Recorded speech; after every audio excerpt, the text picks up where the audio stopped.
Let's head back to the voicemail of Truth and Reason. Yes, this is Daryl from Dixon. I just wanted to call in and remind everybody about those wonderful times when we went 4-0 in the preseason and 0-16 in the regular season. I wouldn't worry too much about the preseason. It's going to be vanilla offense and defense. You're not going to see much. As Aaron Rodgers would say, relax.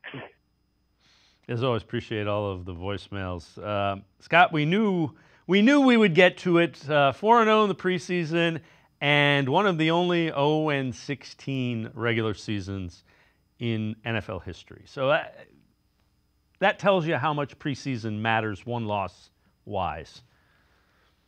Yeah, it certainly does. And the other factor is, again, I'm saying it over and over, but if your starters don't play, it's a huge difference.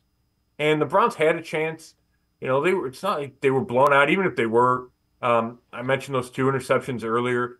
Felt like they moved the ball both games to some degree. Jameis Winston in the quote-unquote starting offense got a field goal in that opener. Defense, gave up a long play in both games. But, again, I just wouldn't read too much into it. Practices, the joint practices matter. Practices count. Not that those are the end-all. I thought the Browns held their own against Minnesota. I know Minnesota's not the Chiefs, but Minnesota's got some good players on there. And the Browns have talent. Like, that hasn't changed. There's some injury concerns. You have to see how the offense evolves. You have to see how Deshaun Watson does. That's a huge question mark. But the defense is going to be really good, and they have a potential to be good on offense.